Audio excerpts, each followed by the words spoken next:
Aman evin önüne oturmuşlar, yine yoluma bakar, yoluma bakar. Aman ayrıldım nazlı yarimden, hele içerim kan ağlar gözden. Bir kan ağlar aman aman aman aman.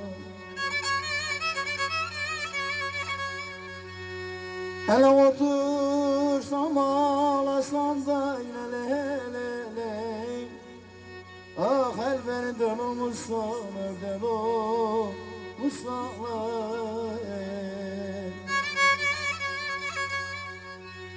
Aman neyle bana kızı neyle hayran neyle.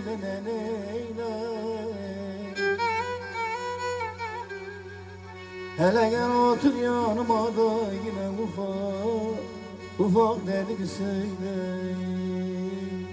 Ben öldüm ama yanasın.